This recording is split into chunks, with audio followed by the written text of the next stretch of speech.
Hello, I am Jen, and welcome to Literary Love 123, where I combine my master's in English with my passion for the horror genre to talk about the books I read. But today, I am joined by the wonderful Marissa from Salon Literary Discussions. So, Marissa, would you tell us about what you do? Hi, I'm so excited to be here. And I love your intro because I always say that too, that I use my master's to create all kinds of like resources for readers too. So that's what I do with my little bookish business, Le Salon Literary Discussions. I do monthly virtual book discussions, which to me is really important to kind of get people from different cities across borders to kind of come together and use the book as like the center point for discussion. And we kind of jump off of that. Different than a book club, I give all the context for the novel and for the author as well, and then really kind of frame like a themed discussion. So yeah, all about bringing people together. And I focused on Gothic literature in my MA, so I think you and I are well partnered. Definitely. And I just want to give a big shout out to Marissa's literary discussions. They are fantastic. I've had the joy of participating in three, I think, maybe four. So And I have enjoyed every one of them because she is quite knowledgeable. She asks great questions that really make you think about what you've read. And then you get to hear other people's perspectives too. oh, thank you. That's so kind. I always love hearing the feedback, and you're like the perfect kind of participant, right? You love to read, you want to engage with literature. Yeah, so thank you. So we are talking about Phantom of the Opera today. So I'm going to let Marissa tell us about it because that was the last book I was part of, her literary salon discussion. And she is going to tell you about Phantom of the Opera. So this one is really interesting. It was originally published in French, of course. Gaston Leroux is the author, and it was first published serially in 1910 and then as a novel the following year. But what's really interesting is that Leroux was actually a journalist in his previous life, let's say, before he started turning his mind to fiction. And he had done some digging into the history of the Paris Opera House. And it was at that point that he was like, there is a story here. He was convinced that the Paris Opera House was haunted, and he became obsessed with proving that there were ghosts there. What were the stories? And he started gathering all of these nuggets. So, a number of the scenes that, whether you've read it or seen the musical, will be familiar to you. So, there's that infamous chandelier falling scene, which also comes out in the musical, is based on a real event. So, it was actually the kind of steel rope that was holding the chandelier in the Paris Opera House, kind of that counterweight, had been kind of eaten through a, I believe it was a fire at the time, an electrical fire, and it resulted in this big crash, falling down the various flights, and it did result in I think two deaths and a number of injuries, which we get that exact scene in Leroux's novel. The Paris Opera House was also used as a prison for a while, so there are rumor of remains underground. And one of the things we really get in the novel too is these various levels throughout the opera house. So it kind of goes up to the ceiling, the various boxes, but it also goes down, down, down. And this idea of a river or a lake underneath the Paris Opera House is also true. Although apparently today, the only reason it's used is for firefighters to practice swimming in the dark. So it's not as haunted anymore as we would think. But this is kind of the great thing that I love about the novel is this piecing together of real events and then weaving this tale around it. As you can probably tell, that also comes out in the Gothic genre, which I really like that idea of real story transferred into this kind of fantasy story. So that gives you a little bit of an idea about the novel.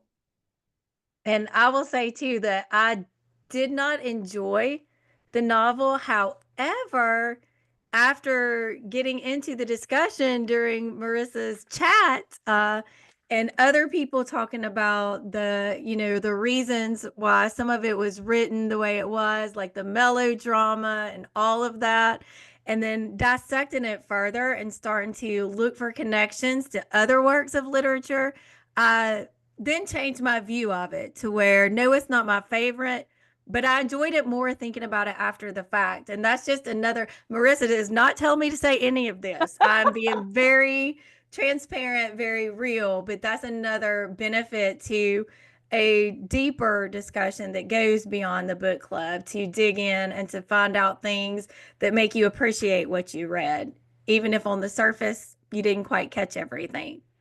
Yeah, and honestly, sometimes the worst books end up creating the best discussions, because people. It's easy to kind of say, "Oh, I really like this character," or "I Mhm. really, that plot point really resounded with me." But to say why you didn't like something and then back that up can be challenging and also validating when you hear other people didn't love it as much. Mhm. But you bring up a really good point in terms of like how this book kind of called to mind other works. And I know for me, some of them were like those early Anne Radcliffe Gothic novels, Mysteries of Udolpho. I think Italian Romance is another one where we get this really like melodramatic kind of love interest, and we certainly get that in Raoul in this novel too. And I think you had mentioned that was something you had picked up and maybe not loved about the story. Yes.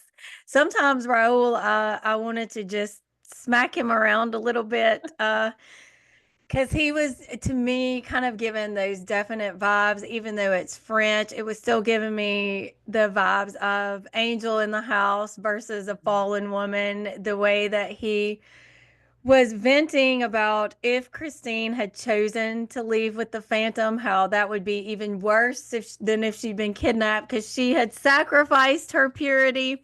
Because he said things like, "This is a quote from Raoul: to think that he had believed in her innocence and her purity. Is Christine still a good girl?" He thought to himself. So sometimes I wanted to be like, "Dude, please."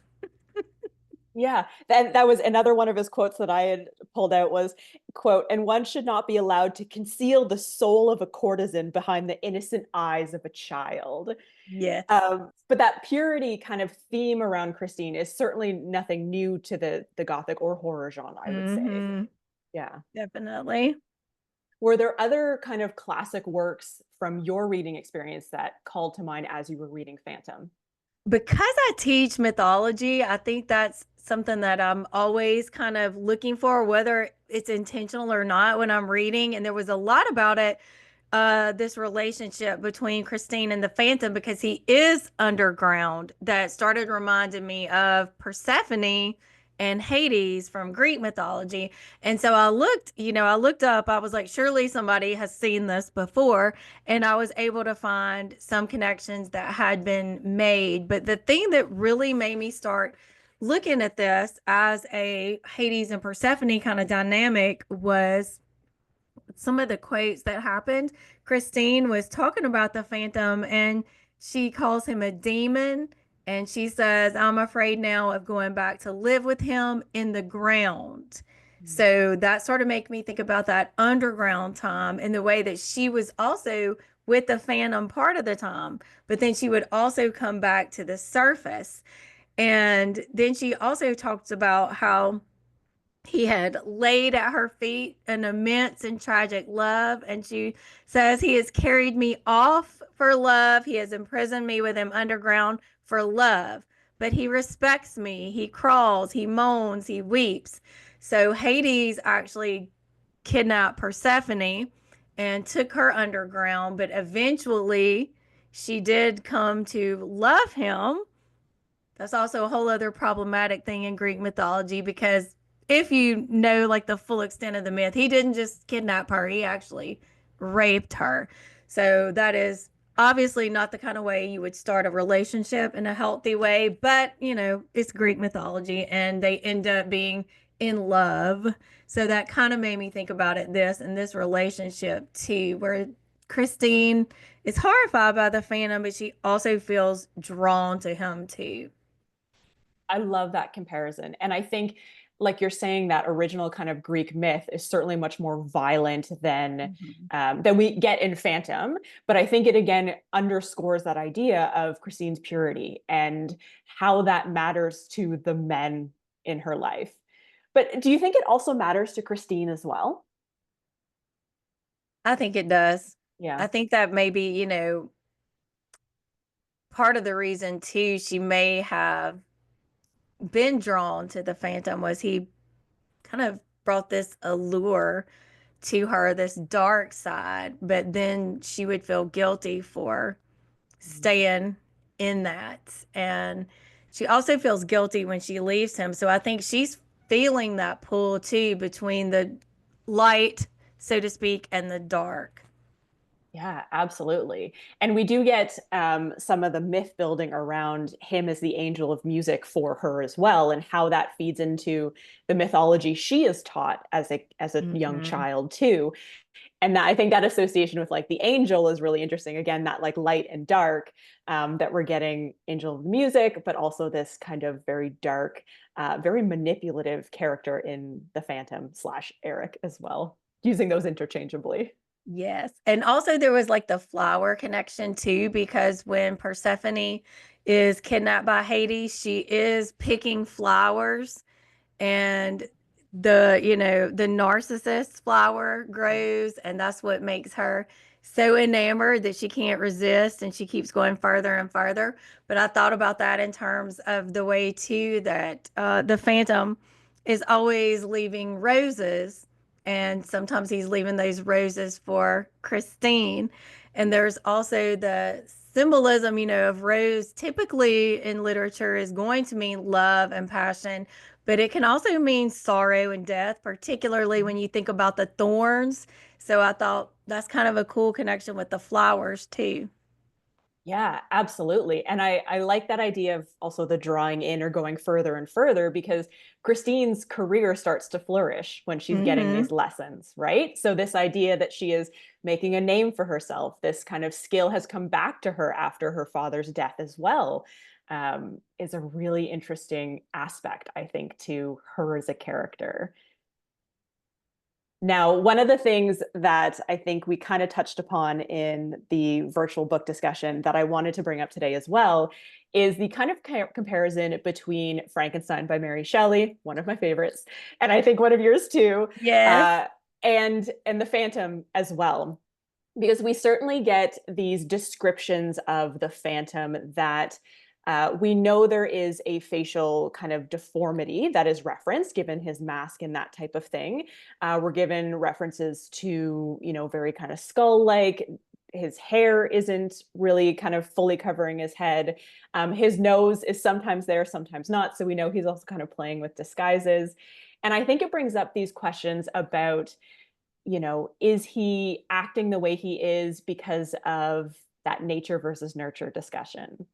And I think that kind of juxtaposes really nicely with the creature from Frankenstein, in how we see that creature's descent from this, kind of freshly born and then educated, and obviously that paradise lost that we kind of get, and then into his treatment by Victor Frankenstein and how that kind of unleashes that monster aspect.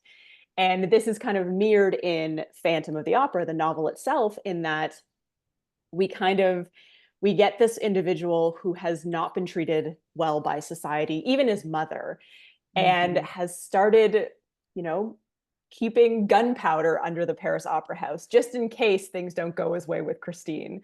So I was wondering if there was anything there that you kind of wanted to talk about or walk us through in terms of that nature versus nurture and how maybe you read it in the novel. That was another thing that changed my perspective and did make me soften a bit on the Phantom or Eric, because I am a Frankenstein's creature apologist. I Yeah. will, die on that hill that I have all the compassion for the creature in Frankenstein, but I was not giving Eric or the Phantom any of that compassion until Marissa in the discussion brought out the Frankenstein comparison. And I was like, oh, you know what? Because Eric has this beautiful voice. He has this talent. He has love to give, but as you mentioned, because of the way he's been treated, he's got anger issues. And especially when you think about in terms, not to get too Freudian, I but love his it. Love a Freud mother, reference. his mother rejecting him like that would certainly skew his view of women. Mhm. And he would feel, I think, rejection even more deeply than maybe your typical man, maybe not, depending on the man. But just to have his mother, who's supposed to love and nurture him, right, reject him in that way. And then for Christine to want to be with him sometimes and then reject him other times, it does make me have more compassion for him. And then when you're talking about the nature versus nurture, having, if he's never had nurture and love, we do still nevertheless see glimpses of goodness in him. I mean, really towards the end too, he ends up doing the right thing. So I think he probably wouldn't have been as vindictive as he was and as hateful towards some as he was if he'd had a different upbringing, because there was that good in him. So especially now that we're thinking about it again, I am developing more empathy for Eric. Yeah. Yeah, we're even told that like it was his mother that gave him the first mask, right? Cover that up, kind of Mm-hmm. don't want to see all of you type thing, which I think Mm-hmm. feeds in really nicely with your idea of rejection. Mm-hmm. So, but I'm curious because you mentioned that kind of sympathy piece wasn't really there until kind of talking about the comparison Yeah. with Frankenstein. What do you feel we get more of in Shelley's novel that might be absent from LaRue's that kind of didn't give you that kind of in with Eric or the Phantom? I feel like we get more perspective from the creature than we do from Eric, because most of what we get from Eric is other people's perceptions. Whereas, Frankenstein's creature, we do get his point of view. And we do get, to hear him talking about feeling rejection. We get to see him experience rejection when he's just trying to help other people. And then they treat him in such horrible ways. And we know that Eric's mother rejected him, but we get to see it happen when Victor Frankenstein rejects the creature. And we do get to see, the creature coming back to Frankenstein, initially just asking for some kind of compassion. It's his creator, it's his father. He needs some kind of guidance. And then we see eventually when Victor refuses to give that, then we see the creature become vengeful. So I think if we'd gotten maybe more from Eric's side of things, that might would have helped. Yeah, and the scene with the DeLacy family in Frankenstein gets me every time I Yes. read it. And I think you're right that we get that first person from the creature Hmm. essentially that we're missing from Eric, which is unfortunate. But Yes. I have to say that as I was reading the novel, I have not seen the Broadway musical. I've seen the film version with Gerard Butler as a Mhm. handsome Phantom, I guess. But I was constantly found myself waiting for the novel to undercut this kind of ugliness and violence that we get with the Phantom. I kept waiting for him to become that romantic hero, perhaps because of my Gothic background. Did Mhm. you have any preconceived notions going into the novel? I know you haven't seen the musical either, right? No, I hadn't seen the musical or the movie. The only experience I'd had with the movie was on clips of like 100 greatest horror movie moments, like the old black and white, like silent one. And it's always just the unmasking scene. So that was really all I knew. So I didn't know if there was going to be any sort of Beauty and the Beast, which it kind of makes you think a little bit about Beauty and the Mm. Beast, if there was going to be some moment where, Christine was going to fall in love with the Phantom and everything was going to be great. So I thought that could happen, but I just didn't know. So I was kind of along for the ride. Yeah, yeah. And do we like that she ends up with Raoul instead of the Phantom? I know you No, said earlier that that's the Phantom doing the right thing, but yeah, yeah, he did the right thing by letting her, I guess, make her own decision without that threat over her head. But I don't think Raoul was a good decision because I, if I'm thinking about it, at least the Phantom he was what he was. He was right there, Mhm. the good, the bad, everything. But Raul is kind of that wimpy, whiny guy who is complaining about Christine's, indecisiveness, but he's complaining about her purity. And if she had chosen to go with the Phantom, that was even worse than her being forcefully taken because it would mean she wasn't as pure as he thought. And I just don't get on board with that kind of double standard with guys. Just no thank you. Absolutely. And that as I was reading and kind of preparing some of my note or taking notes as I was reading, and I was like, is Raul slut shaming Christine? Like there were a couple of points where I felt he was blackmailing her or the way he was talking to her or about her. Hmm. Really, and maybe that's my modern lens certainly being applied, but I think we can't deny being modern readers either. Exactly. Yeah. Exactly. He was doing the whole like the angel in the house and the fallen woman and the Madonna and horror complex, just the typical, thing. Either she is all pure, all good, or if she's not that, then she must be, as you said, like this slut. She must be. There's no way a woman can be multifaceted, There's no way a woman who pursues a romantic relationship or any other kind of relationship. Oh, that's just the worst thing in the world. Yeah, and I think it's also interesting that we are getting Christine as someone who walks the boards, right? She is on stage as well, which I think adds an interesting dynamic in terms of this conversation around purity Mhm. and what that means for her as well. What was the other thing I was going to say?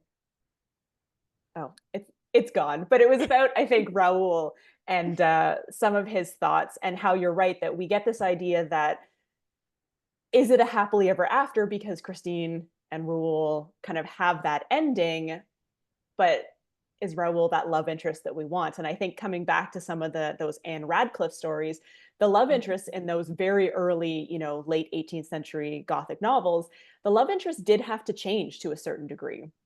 Whether that Yes. was giving up gambling or, drinking and those types of things, there was this idea that the man had to improve himself as well. Yes. So I find it interesting that this is, more than 100 years or published more than 100 years later.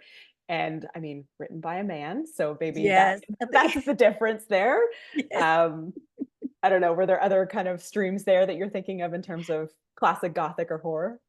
I was also thinking about how I was not given until we had our after discussion, I was not really giving Eric any sort of compassion, but I feel that I was being quite hypocritical because not only, as I mentioned before, did I have compassion for Frankenstein, I have compassion for Heathcliff and Wuthering Heights. So who am I Mm. trying to talk about?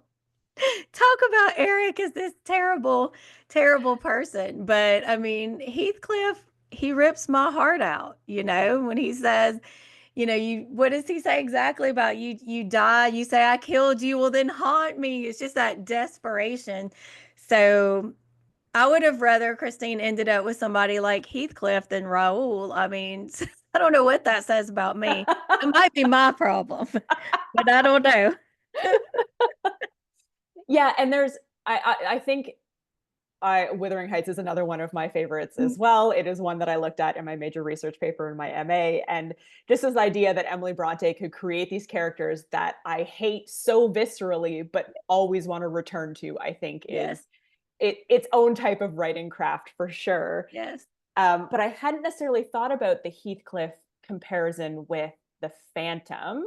Can you walk me through some of those parallels maybe that you're drawing? I was just thinking the way that the Phantom kind of represents that darker side and the that pull to away from this sort of expectation, like Raoul would be the expected one for Christine and the Phantom wouldn't, in the way that Catherine should not, according to society, have been with Heathcliff. But the one that she did go with because of society is the one that ends up, making her miserable. And she would have been much better with Heathcliff, even though they were hateful and did hateful things to one another. It was a toxic relationship, but I still feel like it could have ended better if they could have been together. It's Yeah. probably just surface level stuff in my bad boy complex. We'll get them some couples therapy. It would be Yes, fine. they'll be great. Do you think there could have been a happily ever after for Christine and the Phantom? Like, could that have worked out given some of his violent tendencies that we find out throughout the novel? Probably not. What do you think? You know, I don't know because now that you're drawing that Heathcliff comparison, I am Mhm. thinking about, you know, Catherine and Heathcliff were certainly explosive and, like you say, toxic together. But there was this level of, what does she say? My soul and his are made of the same Yes. thing, or that's a rough, rough Yes. quotation. But I don't know if I get that same level of, for lack of a better term, soulmate aspect between Right. Christine and Yeah. Eric. And I wonder if that's because the kind of basis for their relationship is her performance, right? She comes to it from this idea of she hears his voice, she's taking lessons with him. She doesn't see him for quite a while, but Mhm. her kind of fortunes on the stage have changed. Carlotta has her croak, and that kind of like allows Christine to have more presence Mhm. in the opera house. And I don't know if that nugget of love or push pull as a relationship could Right. kind of blossom between the Phantom Yeah. and Christine. I think Christine, based on the men she, was around, she would have been better single. Just, you know what? I know that wasn't the time period where women typically could be, but I feel like she would have been much better off to say, neither one of you, I'm off. I'm out of here. I'm going to do my own thing. No, none of those men were Yeah, good and enough. we do get a couple lines from her where she's like, I'm never going to get married. And at first it Mhm. seems very feminist, and then you kind of realize why she is saying that, and it has to do with the Phantom. Yes. But she does say it a couple times. I think she says it maybe once or twice before she starts wearing the gold ring. And I thought, Mhm. okay, she is married to her art. Like, what Yes. a avant-garde idea for a male writer in 1910. But it doesn't end up that way, sadly. No. And she should have. She would have been better off. Yeah, definitely. Any other kind of thoughts about the novel that you want to share? I think I as I go through. I think that's about it for my notes. Yeah.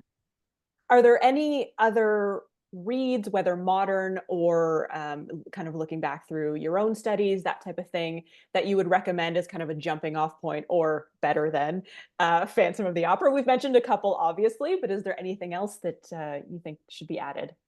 I don't know if it's better than Phantom. It's certainly melodramatic and ridiculous, and it's very short. A lot of people like it's supposed to be the first Gothic novel ever. The Castle of Otranto by Harris Walpole. Yeah. That's a really funny one. Yeah, and super short. Like if Yes, anyone is looking to dip their toe into that early English yes. Gothic, yes. And it's not like difficult, like even though it's a classic, it's really it's very accessible. It's not over the top sort of reading as far as big words or whatever. No, it's over Mhm. the top with what happens, but that's the fun of it. Yeah. And I think around we're talking kind of 1780, 1790s for publication Mhm. for that one. And I'm also gonna a little prompt in terms of the references to Poe that come out in Phantom. Is there any Poe that you would recommend after Phantom? The Fall of the House of Usher is a good one. Ligeia would be another good one. And The Raven, of course. I always have Classic. to say The Raven. I mean, I couldn't talk about Poe without mentioning The Raven, but that's a good one. And Annabelle Lee is another good poem. Mhm. Yeah, that Annabelle Lee is one of the ones that I enjoy. Mhm. Because we do get some references to is it Rue Morgue that I'm thinking of Mask for? of the Red Death when somebody's Yes. dressed up. Yeah. Yeah, Yeah. Mask of the Red Death it's a great one too. Yeah. And once you read that and you read Phantom together, you can absolutely see how LaRue is indebted to some of the Yeah. descriptions that Poe has created. Another one that, given your first reference to Fall of the House of Usher, would you also recommend is it Kingfisher who does What Moves the Oh yeah, Dead? What Moves the Dead. Yeah, very I actually have What Moves the Dead right here. It's so good. And the cover is just stunning. But Yeah. yes, I did like What Moves the Dead. And that's saying a lot because I'm very picky about Poe retellings and reimagining. So I was kind of scared going into it, but I've loved everything I've read from T. Kingfisher. So I thought if anybody can do it, it'll be T. Kingfisher. And I loved it. And I also love the Mike Flanagan Mhm. adaptation, the series of, The Fall of the House of Usher, which anything he does, I'm pretty much like, I'm watching it, I'm on it. He can do this. Definitely. I loved that series. Yeah, that was absolutely amazing. I have to say, because I think he did Midnight Club between Fall of the Uh-huh. House of Usher and what was the one he had done The previously? Haunting of Bly Manor, and Oh, then before that, The yeah. Haunting of Hill House. Haunting of Bly Manor ripped my heart out. I bawled at that one. I know, it Um, was so good. yeah, but I felt Midnight Club kind of in between those kind of larger pieces didn't work for me as much. No, no. But really interesting to see how he is using literature, the Christopher Pike series, Poe, all of these things, and adapting them in new and exciting ways. Yes. Maybe we'll And have to he's do a a whole other. master at King too, adapting King Oh, movies. Stephen King, like Gerald's Game, which most people thought would be an unadaptable book because everything happens inside of the protagonist's head. But he did a fantastic job with that. And he also did Doctor Sleep, which is the sequel to The Shining. Great job with it. And coming out, it should be coming out soon. It's already been at festivals. But he adapted a short story by Stephen King called The Life of Chuck. And he did an amazing job with that. I've seen clips. I haven't seen the full thing yet, but from what I've seen, he's just on top of his game again. yeah, you're excited. Yes. And I think, maybe talking about Flanagan seems off base here, but I think, we are talking about a novel that was almost out of print essentially, and then it became that silent film, and then it became the 1986 musical by Weber.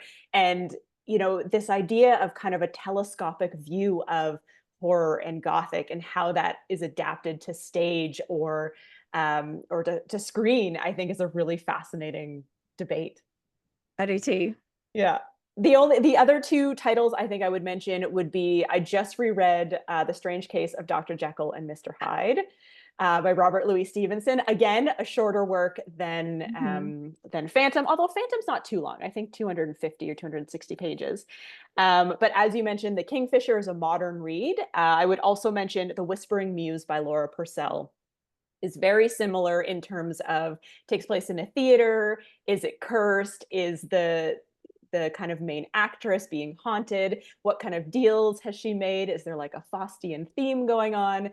Laura Purcell is a modern author, and I will read anything by her. Kind of how you feel about Kingfisher. So Mhm. I think those are some great recommendations for people to kind of jump off of. Yes. I need to check out The Whispering Muse. Did Laura Purcell, she wrote what is the something about strangers or something? The So there's companion? the Silent Companions. Yeah, I would say Yes. if you haven't read anything of hers, that's the place to start for That's sure. the one I've read and I Yeah, loved it so much. And I don't know why I haven't read any more from her, but now that you've said The Whispering Muse, that's on my radar. there you go. Well, I think this was a lovely discussion, and that's a great place to kind of end in terms of book recommendations. Any last things you want to share? Courses you're teaching, discussions, your Instagram? Yeah. I am going to link down in the description box Marissa's website so that you can go and you can sign up for a literary salon. You will not be disappointed. I just finished on Out School teaching a post semester course. I'm kind of winding down for the summer because when my daughter's home, I can't teach live classes, but I do have self-paced courses for high school. So if you have a student that's interested in Norse mythology or Greek and Roman mythology, when you do it self-paced, they'll just watch recorded videos, they'll turn in assignments, and I will keep up with them on the classroom page. There won't be live classes, so it works for any and all schedule. I have a few more live classes before summer gets here. One of them is a shorter 4-week PO class, And then I have some one-time classes on horror folklore and a one-time class on poetry. And I also have an ongoing class for poetry, but that will meet for the last time before summer, like toward the end of May. But coming up in the fall, I'll be doing another semester of Poe, a couple of live Greek and Roman mythology classes, a couple of live Norse mythology classes, and I'll be launching a YA horror book club, and that is discounted from now until it starts in August. So you have time for that. Amazing. So much to look forward to. And I mean, I feel like today's discussion would whet anyone's appetite to talk more I about Poe think or so learn too. more about Poe. And I So did thank you. forget, like, if you want to follow me on Instagram and YouTube and Threads, you can find me at Literary Love 123. Wonderful. Thank you so much, Jennifer. This was wonderful. Thank you, Marissa.